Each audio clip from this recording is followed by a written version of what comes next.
আগে পকেটে কত রোজগার ছিল, এখন খেটে খেতে হচ্ছে। মন্ত্রী মশাই আমাদের দল থেকে বের করে দিয়েছে বলে ফের বানিয়ে নিয়েছে।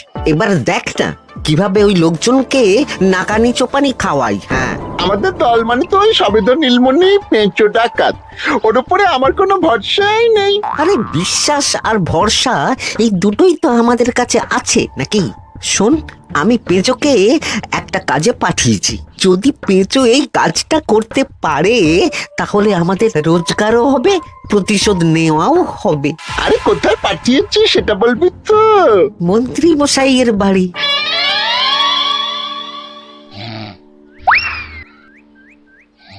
এই তো সুযোগ, একদম পরিষ্কার হাতটা দেখা যাচ্ছে। এবার আমার শিল্পী হাতের কাজটা দেখাই।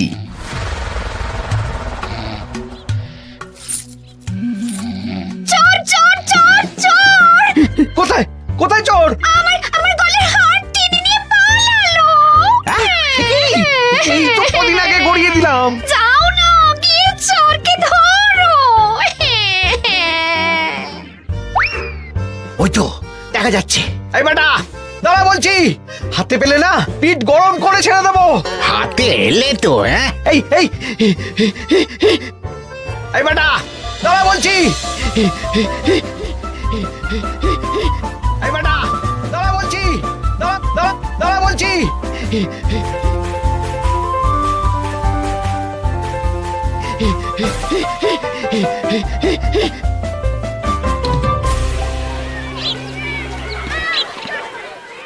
দুপুরে একটু খেয়ে ঘুমোবো তার জন্যই। দাদু খেলতে চলো খেলতে চলো। কি দাদু, প্রস্তুত তো? হ্যাঁ হ্যাঁ, প্রস্তুত প্রস্তুত।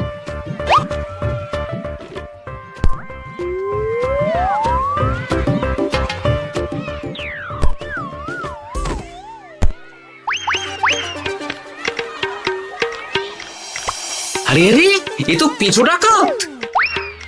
ধরো বেটাকে, ধরো ধরো। আমার গিন্নির গয়না চুরি করে পালাচ্ছিল, ওর ট্যাকেই পাওয়া যাবে। ধরো। এটা মন্ত্রী মশাই, হ্যাঁ এটা। চোর ধরা পড়েছে, এটাই বড় কথা। শুনুন, এখন একে রাজবাড়ি নিয়ে যাই, কাল এর বিচার হবে।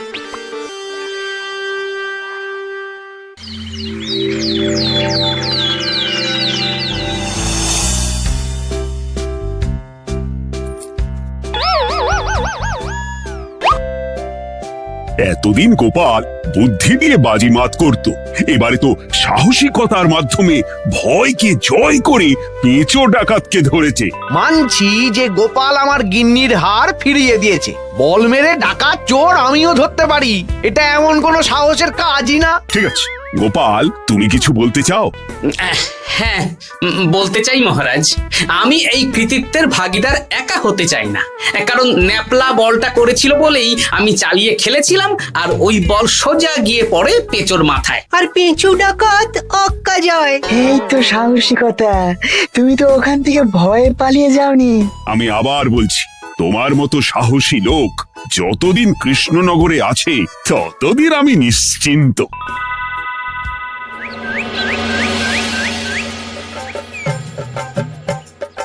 বলি সারাদিন আমি সংসার ঠেলছি আর আরেকজন খাচ্ছে যাচ্ছে ঘুরে বেড়াচ্ছে। গিন্নি, তুমি কি আমার কথা বলছো? আমি আর কার কথা বলতে পারি শুনি? না, আমি ছাড়া তোমার আর কেউ নেই, তুমি ছাড়া আমারও আর কেউ নেই। এই নাও সখী, শুধু তোমার জন্য। কি সুন্দর ফুলের তোড়া, এটা আমার জন্য এনেছো? হ্যাঁ গো, তুমি কি আমার উপর রাগ করে আছো গিন্নি? তাহলে বলো, অন্য কাউকে দেব? এই এই এই, আমি ছাড়া আর কাকে তুমি ফুলের তোড়া দেবে শুনি? না, ভাবলাম তুমি হয়তো রাগ করে আছো। না না না না, ও কিচ্ছু না। এই তো বাইরে গরম না, এই তুমি বসো বসো, আমি শরবত করে দিচ্ছি।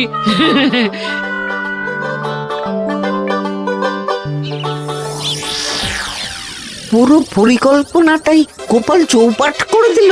এবার তাহলে কি করবি? ভাবতে হবে ভাবতে হবে। পেঁচো ধরা পড়েছে বলে তো আর আমরা হাত পা গুটিয়ে বসে থাকতে পারি না। না, ঠিক বলেছিস, অন্য কিছু একটা করতে হবে। গোপাল গোপাল গোপাল, এই গোপাল আমার কপালটা পুড়িয়ে দিল। সবার সামনে মহারাজ গোপালকে পুরস্কার দিচ্ছে। উফ, তোমার মনে এখনো অস্বস্তিটা কিসের? সমস্যাটা কোথায়? আমিও তো এরকমই একটা সুযোগ খুঁজছিলাম, যেখানে গোপালের মতন একটা সাহসিকতার কাজ করব, আর মহারাজ আমার প্রশংসায় পঞ্চমুখ হয়ে উপহার দেবেন, আর সবাই হাততালি দেবে। তো মহারাজকে গিয়ে বলো, গোপাল সামান্য একটা বল মেরে সাহসিকতার সম্মান পেয়ে গেল, তাই তুমিও একটা কিছু করে দেখাতে চাও। ঠিক বলেছো, আমাকেও এরকম কিছু একটা করে দেখাতে হবে। হাত গুটিয়ে বসে থাকতে পারবো না। হ্যাঁ হ্যাঁ, এমনিতেই ইদানিং তুমি 4 হাত থেকে 2 হাত হয়েছো। কি বলতে চাইছো কি তুমি? আসলে এতদিন তোমার আরো 2টো হাত বটা আর ঘটা তোমার সাথে তালে তাল মিলিয়ে কাজ করতো, এখন তো ওরাও নেই। নেই না, ওই আপদ দুটোকে বিদেয় করে দিয়েছি। হ্যাঁ, দিন দিন লোভ বাড়ছিল, জীব লম্বা হয়ে যাচ্ছিল। বেশ, তাহলে কালকে মহারাজকে বললো তোমার মনের কথা। কালকেই বলবো।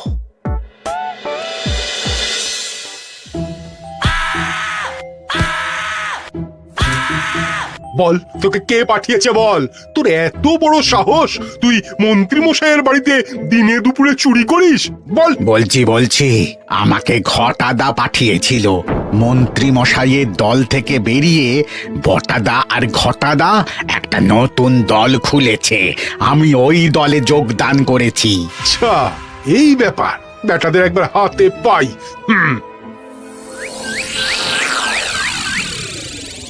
বটা বটা আমাদের খুব সাবধানে থাকতে হবে কিন্তু। কেন রে, কি হলো? কানাঘুষো আর ওই গোপন সূত্রে খবর পেলাম, মার খেয়ে পেঁচো আমাদের নাম বলে দিয়েছে। বলিস কি? হ্যাঁ রে, কি আর বলবো বল, কাউকেই আর ভরসা করা যাবে না। বেটা ধরাও পড়ে গেল, আবার মার খেয়ে আমাদের নামও বলে দিল। এবার তো মনে হচ্ছে ভূতের মতো লুকিয়ে থাকতে হবে। যা বলেছিস ভাই, তাছাড়া আর উপায় নেই।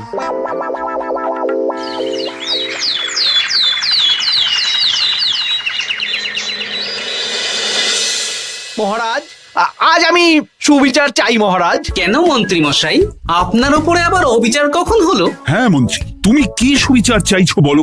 আমাকে সাহসিকতা দেখানোর সুযোগ দিলে আমিও গোপালের মতন ওরকম ঢের ঢের উপহার আনতাম। আচ্ছা, সুযোগ কি বলে কয়ে আসে? সেসব আমি জানি না। আমিও ছোটবেলায় অনেক সাহসিকতার কাজ করেছি, তবে কোনো পুরস্কার পাইনি। আর গোপাল কিছু করলেই ওকে আপনি উপহার দিয়ে দেন। তা তুমি কি সাহসিকতার কাজ করেছিলে ছোটবেলায়? আমি একবার মামার বাড়ি গেছিলাম, তো একদিন মামার বাড়িতে হঠাৎ ডাকাত পড়ে। তাই দেখে আমি কয়েকটা ঢিল নিয়ে মামার বাড়ির পেয়ারা গাছে গিয়ে উঠে পড়ি। তারপর যখন ডাকাতের দল ডাকাতি করে বাড়ি থেকে মালপত্র নিয়ে বেরোচ্ছে, আমি আক্রমণ করি। দুম দাম দুম দাম দুম, ব্যাস, ডাকাত ধরা পড়লো। বেশ ভালো তো। হ্যাঁ, কিন্তু সেদিন কোনো উপহার বা সাহসিকতার পুরস্কার পাইনি। পুরস্কার দিতে হলে আমাকেও দিতে হবে, কারণ আমি প্রথম পেঁচো ডাকাতকে ধাওয়া করেছিলাম। যদি না উপহার পাই তাহলে আমি ঝামেলা করব। কিন্তু হঠাৎ করে কোনো কৃতিত্ব ছাড়া তো আর কাউকে সাহসিকতার পুরস্কার দেওয়া যায় না। তার আগে কিছু সাহসিকতার কাজ করে দেখাতে হবে, তারপর বিচার বিবেচনা হবে, তারপর তাকে সাহসিকতার পুরস্কার দেওয়া হবে। তাহলে আমাকেও কোনো সাহসিকতা দেখানোর সুযোগ দিন মহারাজ। মন্ত্রী মশাই শুধু একা সুযোগ পাবেন কেন, আমিও দেখিয়ে দিতে চাই আমি কতটা সাহসী বাহাদুর মানুষ। ও বাবা, রাজবৈদ্য সুযোগ পাবে আর আমি কি বসে বসে হাত কামড়াবো? আমিও সুযোগ চাই। তা তোমরা কিভাবে সাহসিকতা দেখাবে শুনি? দেখুন মহারাজ, মানুষ সাধারণত কয়েকটা ব্যাপারে ভীতু, যেমন হিংস্র জন্তু জানোয়ার, সশস্ত্র ডাকাতকে ভয় পায়, আর আর আর আর ভূতের ভয়। হ্যাঁ, আমার তো মনে হয় সাহসিকতার পরীক্ষা করার জন্য এই তিনটের মধ্যে যে কোনো একটার সাথে মোকাবিলা করতে পারলেই বোঝা যাবে কে কত সাহসী। এটা তোমরা ঠিক বলেছ, কিন্তু ব্যাপারটা হলো জঙ্গলের পশুরা জঙ্গলে যেমন আছে থাকুক, ওদের নিয়ে নাড়াঘাটা করার দরকার নেই। ডাকাত তো গোপাল ধরেছে, এখন পড়ে থাকলো ভূত। মহারাজ, আপনি তাহলে ওই ভূতুড়ে বাড়ি খুঁজুন, তারপর সবাইকে ভূত ধরে আনতে বলুন। দেখি মন্ত্রীর আবদার মেটানোর জন্য তো তাই করতে হবে।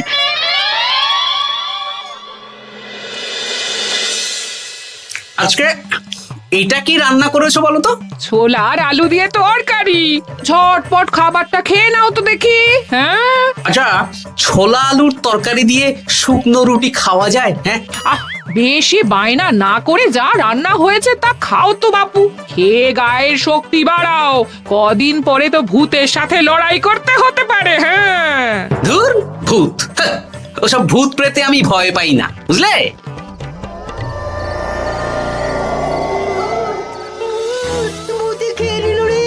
কি ভয়ঙ্কর! মহারাজ বাঁচান, বাঁচান!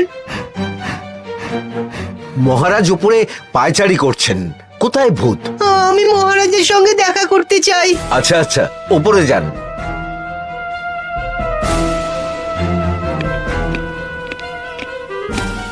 কি হয়েছে সভাকবি? রাতের বেলা হঠাৎ আর তোমার চোখ মুখের অবস্থা এরকম কেন? মহারাজ, কৃষ্ণনগরে ঘাটপাড়ের ভূত আমার সর্বস্ব লুট করে নিয়েছে মহারাজ। ধুর, কি যা তা বলছো তুমি? সত্যি বলছি মহারাজ, আমি আমার একটা কাজে নদী পেরিয়ে ওই পাড়ে গিয়েছিলাম। একটু আগে এই পাড়ে এসে নৌকো থেকে নেমে ঘাটের সামনে থেকে একটা গরুর গাড়িতে উঠি। তারপর কিছু দূর আসতেই একটা পোড়ো বাড়ির সামনে গাড়োয়ান গাড়ি থামিয়ে বলে আর যাবে না। আর কারণ জিজ্ঞেস করতেই গাড়োয়ান আমার দিকে মুখ ফেরায়। রে বাপ রে বাপ, কি কঙ্কাল সার হাড় হিম করা মুখ! আমি তো অজ্ঞানী হয়ে যাই। কিছুক্ষণ পর জ্ঞান ফিরলে দেখি আমি রাস্তায় পড়ে আছি, আর আমার সাথে থাকা থলেটাও নেই। তাহলে বলতে চাইছো তোমার থলে ভূতে চুরি করেছে? সেসব আমি জানি না মহারাজ, কিন্তু আমি আমার থলে ফেরত চাই, আর ওই ভূতের শাস্তিও চাই। দিন না। এই সেরেছে, আজ সকালেই রাজসভায় ভূত নিয়ে আলোচনা হলো, আর রাতেই ভূত দেখা দিল। এবার ভূতকে আবার কে ধরবে? মহারাজ, আমার থলেতে অনেক দামি জিনিসপত্র ছিল। ঠিক আছে সভাকবি, তুমি এখন বাড়ি যাও, আমি দেখছি কি করা যায়। এই সুযোগে মন্ত্রী, জ্যোতিষী, পণ্ডিতদের সবার একবার করে সাহসিকতার পরীক্ষা নিয়ে নেব।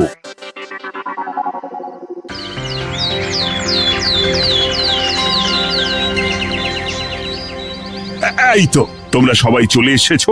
মহারাজ, আমার মনে হচ্ছে আপনি কোনো কথা বলার জন্যে উদ্গ্রীব হয়ে আছেন। গতকাল আমার সব লুট করে নিয়েছে ভূত। কোথায়? কোথায় ভূত? সভাকবি, কোথায় ভূত? মন্ত্রীমশাই, বাড়িতে গিয়ে আয়নার সামনে নিজের মুখটা দেখুন, দেখতে পাবেন। গোপাল, খুব খারাপ হয়ে যাচ্ছে কিন্তু। ওসব খারাপ ভালো পরে হবে। আর মন্ত্রী, বৈদ্য, জ্যোতিষী, তোমরা কালকে বলছিলে না তোমরাও সাহসিকতা দেখানোর সুযোগ চাও?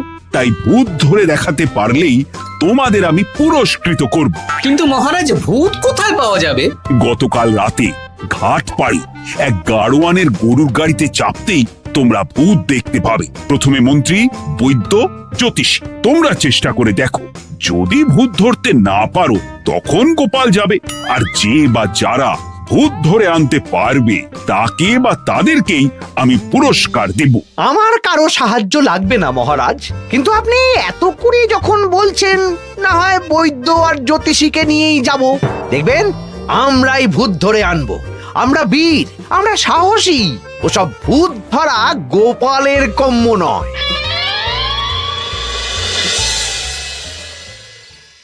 কি মনে হচ্ছে মন্ত্রী মশাই, আমরা আমরা ওই ভূতের দেখা পাবো? আমার কিন্তু হালকা হালকা ভয় করছে, যদি কিছু সর্বনাশ হয়ে যায়। আরে এসব ভূত প্রেত কিচ্ছু নেই। এত ভয় পেলে চলবে না রাজবৈদ্য মশাই। ভূত ধরতে পারলেই পুরস্কার, শুধু ভগবানের নাম গান করুন। ওই তো একটা গরুর গাড়ি দেখা যাচ্ছে। মহারাজ তার মানে এর কথাই বলছিল। হ্যাঁ, আর তো অন্য কোনো গরুর গাড়ি দেখতেও পাচ্ছি না। এই যে ভায়া, কৃষ্ণনগর রাজবাড়ি যাবে? হ্যাঁ যাবো, 2 মোহর লাগবে কিন্তু। 2 মোহর একটু কম করুন না। আচ্ছা ঠিক আছে, 3 জনে 1 মোহর দেবেন, আর কমাবো না। তাড়াতাড়ি বসুন।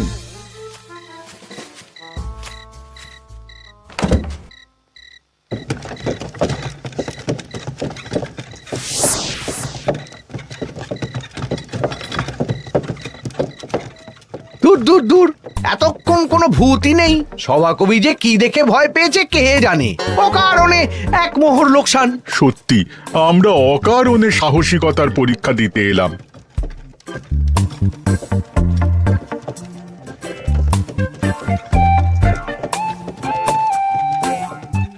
কি এই, এটা কোন রাস্তায় ঢোকাচ্ছ? আরে রাজবাড়ি তো এইদিকে না। এটাই তাড়াতাড়ি যাওয়ার রাস্তা।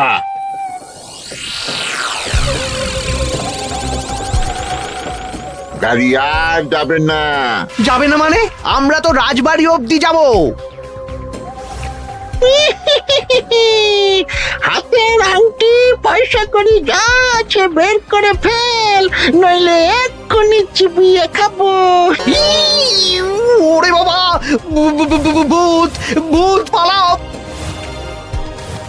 পালিয়ে যাবে কোথায়? আজ তোদের চিবিয়ে খাবো।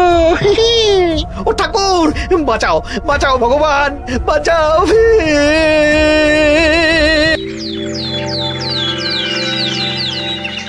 মহারাজ মহারাজ, আমাদের লুট করে নিল। ভূত আমাদের সর্বনাশ করে দিল, বাঁচান। তার মানে তোমরা তিনজন মিলেও ভূত ধরতে পারোনি? ছি ছি ছি ছি ছি। এই তোমাদের সাহস! হ্যাঁ। আমরা কি করে জানবো মহারাজ যে আসল ভূত আছে? গোপাল, ব্যাপারটা কিন্তু খুবই সমস্যার। এরকম পর পর রাতে দুটো ভুতুড়ে ঘটনা হলো। তুমি দেখো না যদি কিছু করতে পারো।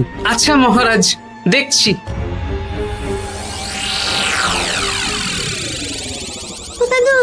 আমার কিন্তু ভয় করছে। শুনলাম কালকে মন্ত্রী মশাইকেও ভূতের তাড়া করেছিলাম। আমার মনে হচ্ছে কিছু একটা রহস্য আছে। সে যাই রহস্য হোক, আজ আমরা এর শেষ দেখে ছাড়বো। হ্যাঁ, তারপর আমাদের যদি ভূতে ধরে? তোরা কোনো চিন্তা করিস না, সব ওষুধ আমি এই থলে করে নিয়ে এসেছি। হয়তো ঘাটের কাছে একটা গরুর গাড়ি দেখা যাচ্ছে। ভাই, দক্ষিণ পাড়া যাবেন? হ্যাঁ যাবো, দুমোহর লাগবে। বেশ, চলো চলো। এত রাতে তো গরুর গাড়ি রাস্তাঘাটে চলে না, তাই বাধ্য হয়ে ঘাটের এদিকে এলাম।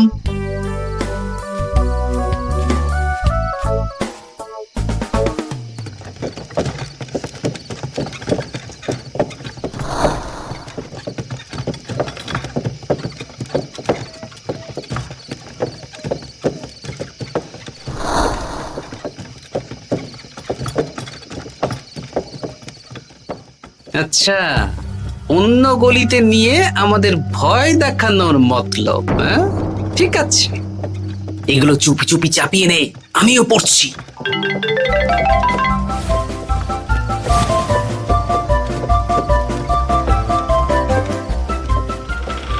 আর গাড়ি যাবে না। সাথে যা আছে সব দে, নইলে চিবিয়ে খাবো। তুই কে রে? তোকে সব দেব? ভূত বাঁচাও বাঁচাও। তুই কি ভেবেছিস? তুই নকল ভূত সেজে লোকেদের ভয় দেখাবি আর আমরা চুপচাপ বসে থাকবো? তোর পাপের ঘোড়া পূর্ণ হয়েছে, আজ কেউ তোকে বাঁচাতে পারবে না। এবার মজা সামলা। চলে গেল রে, চলে গেল রে, সাড়ে ছয় চলে গেল। কি চুল করছিস ঘরটা? তুই আয়। চলে গেল রে, চলে গেল রে, সাড়ে ছয় চলে গেল। এই ঘটাকে ডাকছিস মানে? তুই মানুষ বটা। ওরে বাবা রে, বাঁচা। তোদের ধরে নিয়ে যাব, কাল সকালে বিচার হবে।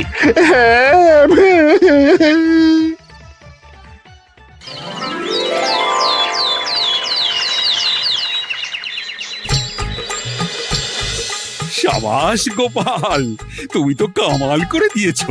একটু জ্যান্ত ভূত ধরে এনেছো। আমি তো এদেরকে খুঁজছিলাম। হ্যাঁ, এরাই তো পেঁচোকে পাঠিয়েছিল মন্ত্রী মশাইয়ের বাড়ি চুরি করতে। হ্যাঁ, তার মানে গতকাল বটা। আমি তোদের ছাড়বো না। সত্যি গোপাল, এবারেও তুমি বাজিমাত করে দিলে। আচ্ছা, তুমি একটু ভয় না পেয়ে এদের ধরলে কি করে? যখনই শুনলাম ভূত জিনিসপত্র সোনাদানা লুট করছে, তখনই বুঝতে পারলাম এটা ভূত না, মানুষ। তাই কাঁটা দিয়ে কাঁটা তোলার জন্য আমি আর আমার নাতি নাতনিরা ভূত সেজেই মানুষরূপী ভূতকে জব্দ করলাম।